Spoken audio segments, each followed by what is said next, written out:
Hi, I'm Wayne Tuttle, and welcome to Chasing Legends.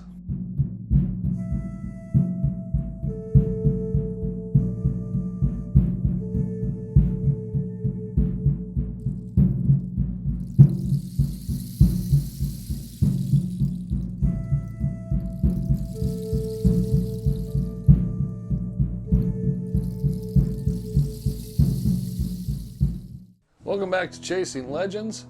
I'm Wayne Tuttle, your host, ever, always, again. Please go down below here, hit the subscribe button, hit the notification bell, leave a comment. If you want to leave a comment, go to the About section. You'll see it down there. It says videos and this and that, and at the very end it'll say About. Go there, you'll see represent.com. Pick up a Legend of Superstition Mountains or Dutch Hunter Rendezvous shirt in black, gray, long sleeve, short sleeve. I do this far better than Trevor ever can dream of. So, that all being said and done, kind of getting back in the groove of things. We had, of course, everything that went on before. And thank you, everybody, for checking out our stuff on Mondays and Fridays at 4 p.m. Arizona time, Chasing Legends and then the special stuff. And there's more and more content we're bringing up and doing. And we appreciate everybody's comments and all their time that they spend watching these videos, because there are other things to do in life. But today we have a kind of a story go back, and I had a couple other things I wanted to do, and I thought about this. I was trying to reconcile, and it kind of ended up in two different stories, and I wanted to talk about it. Now, we're going back probably 91, somewhere right around there. So 1990, 1991, and I met a guy.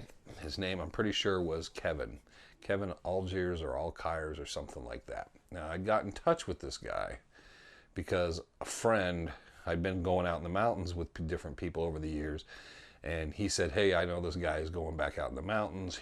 He goes out in an area you haven't spent a lot of time in. You probably like go out hiking with him. I've run into him, seems like a good guy. Why not? I'll give you his number, let him know. You guys probably should hook up and go out and spend a little time in the mountains. So it was kind of weird because we're all a little weird on that, calling someone, cold calling them, and kind of like, hey, what's up? And yeah, here you like to go hiking. And it sounds kind of stupid in a way. But I finally called. I guess my buddy had talked to him and told him, I spent a lot of time. He was really into the area along Hewitt. He was spending a lot of time down in Wet Rock in Fraser Canyon.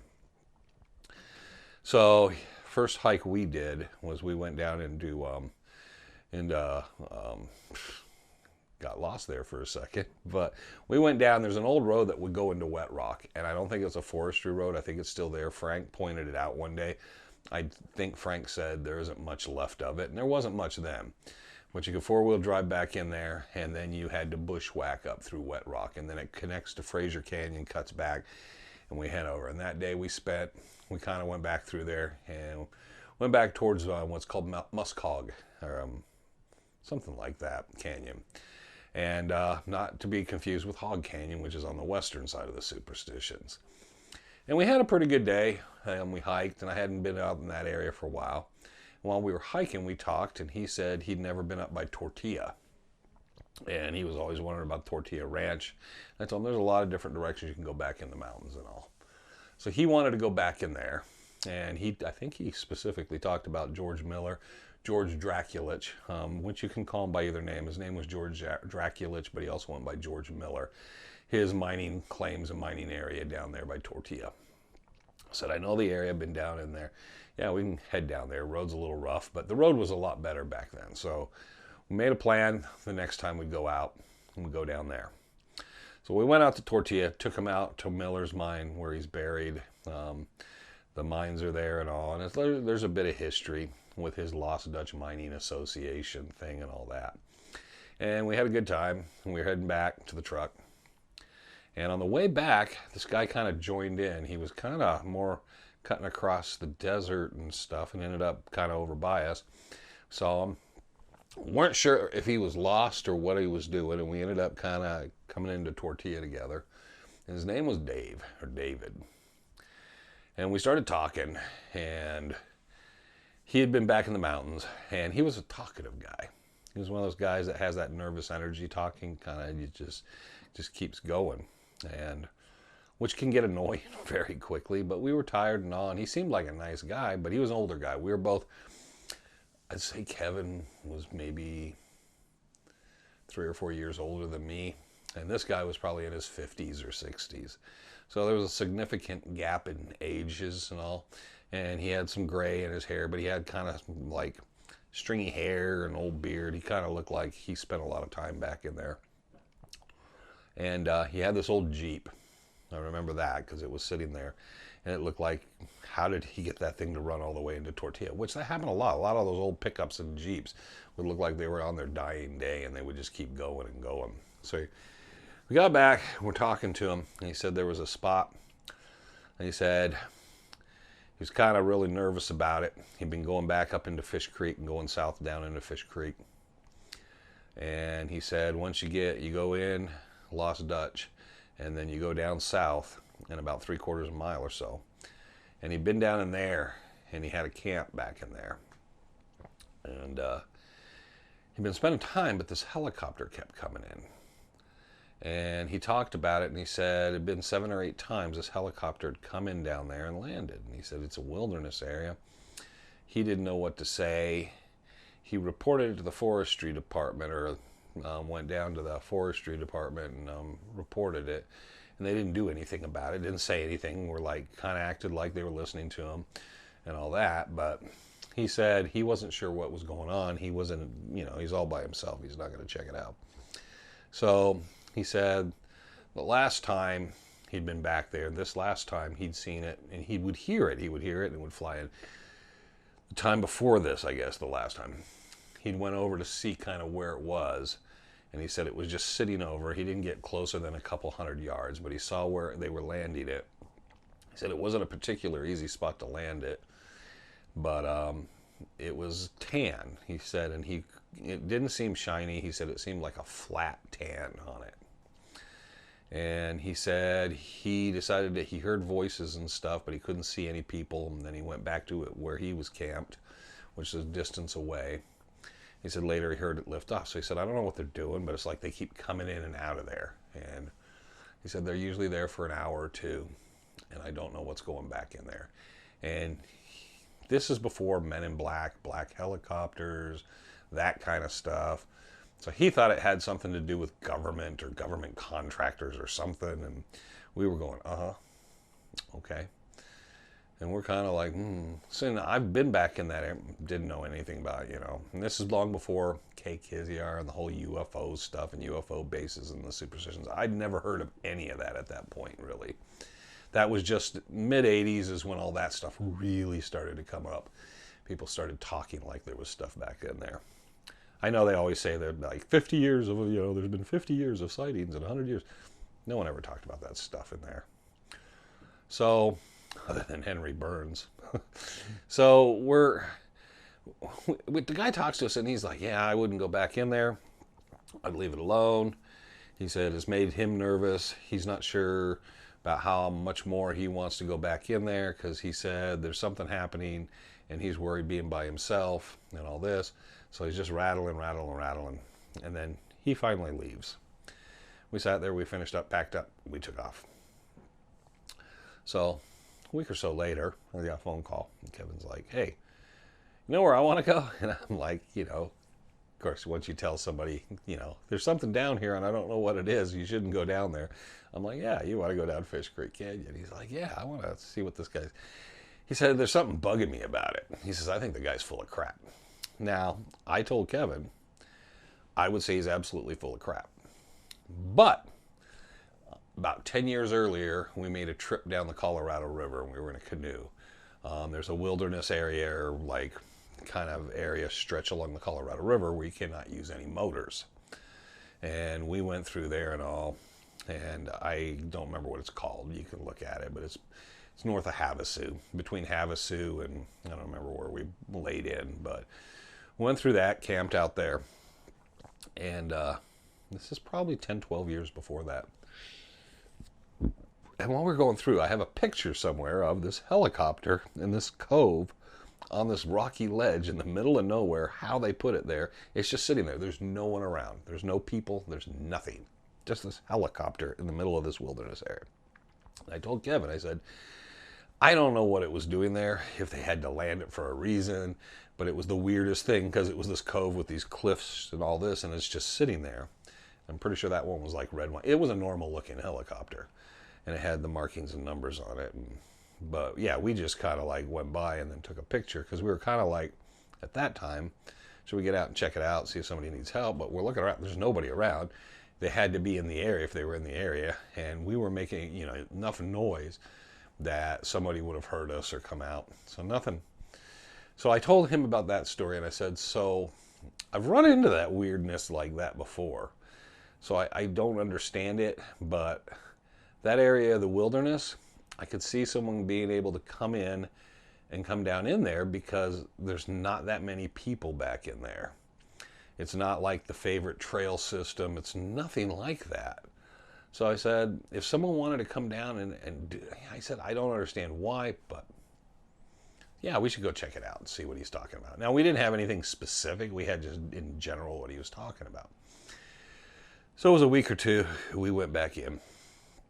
And I remember we got back and we were getting close to the area and we hear what sounds like a helicopter. But it's not in the air. We can hear the noise of a helicopter. And we kind of paused and stuff, and we were just kind of like, huh. But we didn't think much of it. And we kept going and working our way through. So it was kind of like something, and I wouldn't say helicopter, I'd say it sounded like the motor of something. And, you know, like that, like, and it wasn't like it was actively, it was just a kind of a noise. So we kind of worked that way. It was on the east side of Fish Creek going down. And we were kind of like work our way up in a spot and look around. And we figured, we don't know where this guy really was. We'll have to see. So we went down, and there was this one area we start to go back in. And we look over, and you're looking around, and you're just like, okay, you know. And I think we were getting to the point where we were thinking, you know what? I don't know. You know, we thought we heard something. It was a noise, but I don't know. But how long are we going to stay back here? Well, we need to really probably start hoofing it back. And we look over and on this flat area. It's not a shelf, but it was kind of, there was a bit of a rise and stuff up in this little canyon. There's this helicopter. Now, you wouldn't, if you just looked over, it was hard to pick out because you would have to pick out in the depth of it and stuff. But it was like a flat tan khaki color. And when we saw it, it was kind of like, oh, there is a helicopter sitting there. And there's no one around. There's no people. We didn't hear any other noises. And we just stood there just kind of looking at it. So we crawled up in there a bit, kind of looked over at it, and just kind of like kept our eyeballs on it. And we couldn't hear people, couldn't see people. We couldn't see anywhere where people would go. We were kind of blowing it off. And then we heard a bunch of noise like voices and stuff. And it wasn't like loud or rambunctious. It was, you could hear people talking. And so we went and kind of ducked over, and we're probably 100 yards away or so, or maybe even a little more, 150 yards away. And we went and kind of crouched back because we're not sure what the hell this is about. And it just seems particularly odd.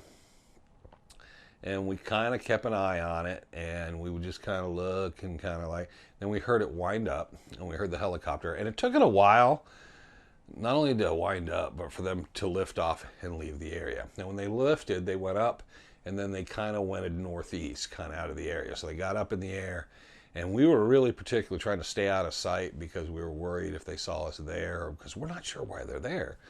And we didn't see if they have guns. We don't know what's going on. We're totally kind of, you're in that little freaked out and nervous area. So the helicopter took off, and we were thinking, God, you know, what are they doing in there? So we went over that area very cautiously, and you could see footprints and spots and stuff, but there was nothing there. We don't know which direction they really came from, and we kind of looked around, but then we realized, you know, when you're nervous and you're doing something and you think you've been there for 2 hours, but you've been there for 15 minutes because it seems like time's not going by fast enough. It's just like, you're like, okay, well, it was kind of that. I don't think we spent as much time as we thought we did. I think we were more just nervous energy of trying to figure it all out. So we had no clue, no idea. There was nothing there. There was nothing we could look at. We just realized there was a helicopter here. That guy was right. It had left. We have to take the guy's word for it that it had been in there 7, 8 times because that's what he said, and we actually physically saw it. So we went to leave, and we were kind of like scurrying out because we were a bit nervous, kind of feeling kind of funny of like we saw something we shouldn't see, even though they were just look like normal people. They didn't look like military. Nothing we could see. There was nothing we could see that made it unusual except it was this flat tan helicopter in a place it shouldn't be. So we got back, talked about it was weird and all that stuff. And as we were leaving Tortilla, part of what we talked to Kevin said, well, I'm going to check on a few places. I don't know if I'm going to talk to the Forestry Service like that other guy did. But he said, I'm going to make some inquiries and see if anybody knows or anything about that. That's kind of weird because he was thinking it could be engineering, it could be a mining company that was in the wilderness, kind of like trying to do some sort of deal. He came up with all these possibilities that didn't seem very much like a conspiracy, but someone was doing something illegal. And I just kind of was staying out of it because I was still kind of like a little off that I don't know what they were doing, and I don't know what the intentions were, and I don't know what they would do if they knew someone was back in there. So we talked about it. He said, I'll give you a call in a week or two and let you know kind of what's going on. Okay. Didn't think much of it. So a week or two goes by, and I don't hear from him. And after about 3 weeks, I asked someone, and they go, I haven't heard from him. And they said, well, he lives down here. He lived in these apartments in Mesa. They were like those kind of duplex or little condo apartments where you have like 4 single story on one side, 4 on the other, and they have that little aisle between them and all. And he lived there, and they told me the address. I don't think they remembered the apartment number, so I was going to go down there and have to ask somebody, where so-and-so lives. So I finally drove down there because I called his number and it was disconnected, and I thought, that's weird, but I'll go down and check and see what's up with him. So I went down, talked to someone up in the front, and there was someone out front, and they were like, oh yeah, it was kind of strange. He was here, and then one day, nothing unusual, everything seemed kind of normal. And then the next day, some of us noticed his front door was partially open. And they were like, hey, it was nice weather out, maybe just left the door open to let the fresh air in. But they noticed like the next morning or whatever, it was still partially open. So then someone went over, knocked, check on him, and they said they went in and there was almost everything was gone. It was like literally sometime in the night, he had loaded everything up in his truck and stuff, and he had left. And nobody knew where he went. I guess he still owed the rent, but they were a little like, let us know if you know where he went and all this stuff. But he just literally vanished. His phone's disconnected. He's gone. Which gave me a very peculiar sensation of like, okay, was he really checking into something? Is this unrelated? What is this? I don't know. Where did Kevin go?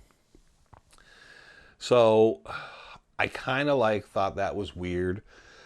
The only other thing I can relate to that is that general area is where the only place I know of that Reinhard Petrasch and Herman Petrasch filed mining claims.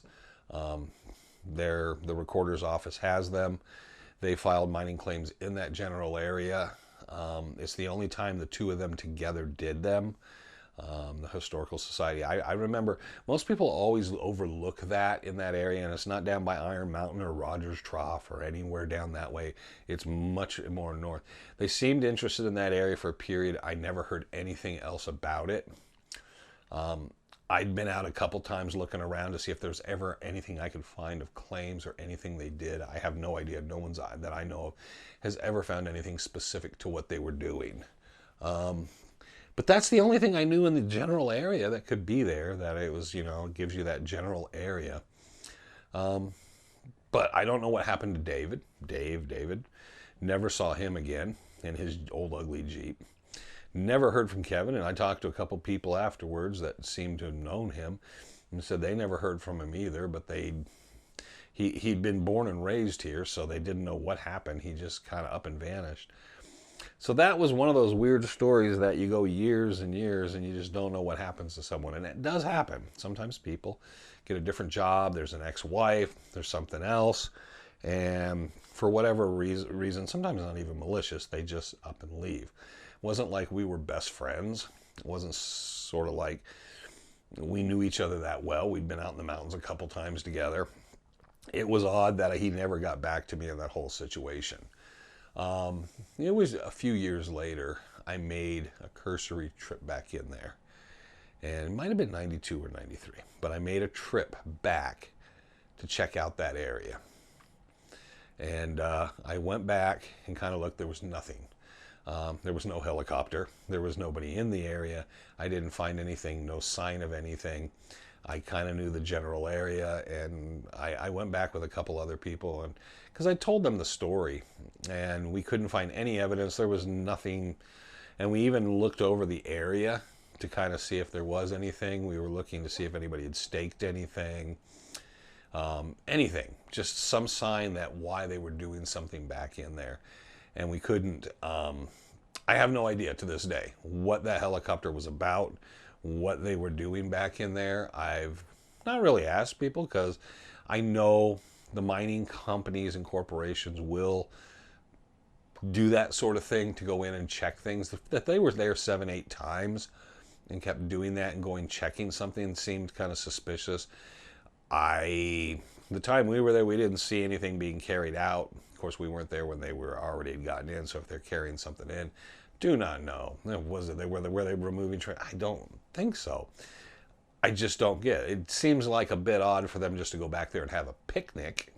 It wasn't that beautiful an area or anything, but maybe it could be something as like that. Is it was such a remote spot that they could actually pull that off, and maybe sometimes that's the thrill of the chase, is to go do something that you know you shouldn't do, is totally illegal, and you go back in there and the total peace and quiet and stuff or whatever. I have no idea. And I, to this day, have no clue anything about it. Frank and I have talked about making a trip back in there. Okay, how come it happens every time we're doing something and we get into the conspiracy thing or something stupid like that, and then the next thing you know is, oh, camera equipment is failing and things are failing in the room. So it does seem to be coincidental, but it does happen. Which is the same thing you can say for the story. What happened to Kevin?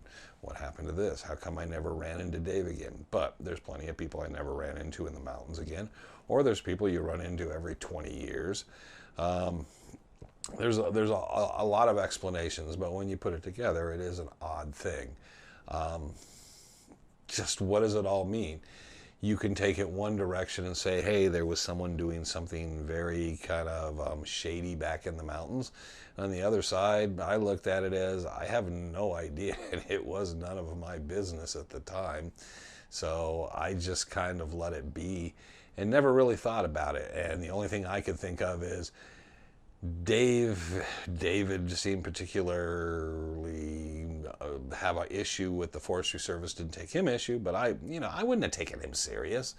The guy walked right in. We didn't at first. We were going to check it out because we thought the guy was a bit of a flake. But at the same time, did Kevin go and say something to the wrong person or something happened? Or did Kevin just find another job or had something in the works and before he left he forgot to call me? I have no idea.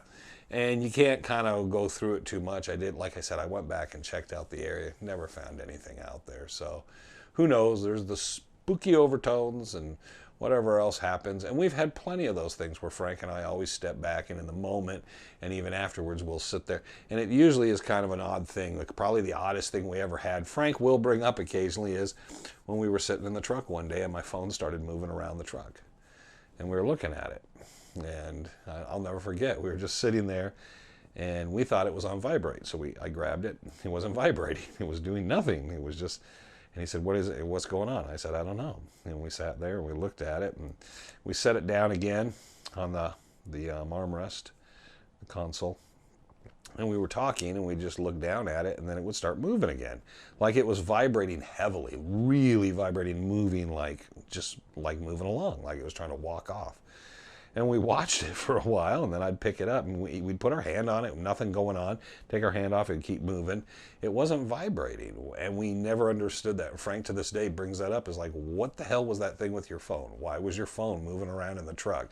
Deleel saw it, Magnuson saw it. I don't know if Woody saw it, but everybody saw it. We all just sat there looking at it, kind of like, why is your phone doing that? And we kept letting it do it, and it did it for quite some time. I mean, we're probably talking a good 15, 20 minutes. And we just watched it, and then I finally just picked up my phone, put it in my pocket. Show you how superstitious and odd I am like that. I just put my phone back in my pocket and didn't think much. I told Frank, I don't know, what the hell? It's electronics. I mean, who knows? But I can physically say it did not vibrate in my hand. If I put my hand on it while it was moving, you could feel no vibration on it. It was just slowly moving across the console. Creepy stuff. But what does it mean? Have no clue. Doesn't really interest me. Didn't matter to me. It was my phone, and it didn't really work out there. I couldn't get much of a signal out there anyways. Who cares?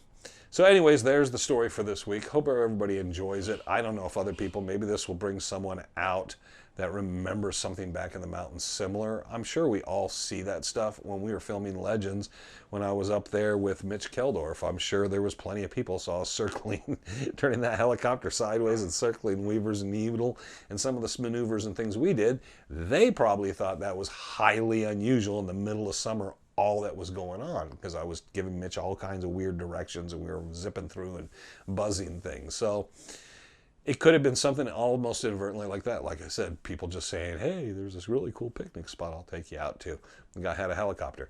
It is unusual that the helicopter had that military khaki color, even though it did not look military. It just had the color, and I don't know anything to do. Usually they're brighter colors, and I don't remember, and that's an important point. There's usually the numbers, the call sign on the helicopter. I don't remember seeing any markings whatsoever on that helicopter.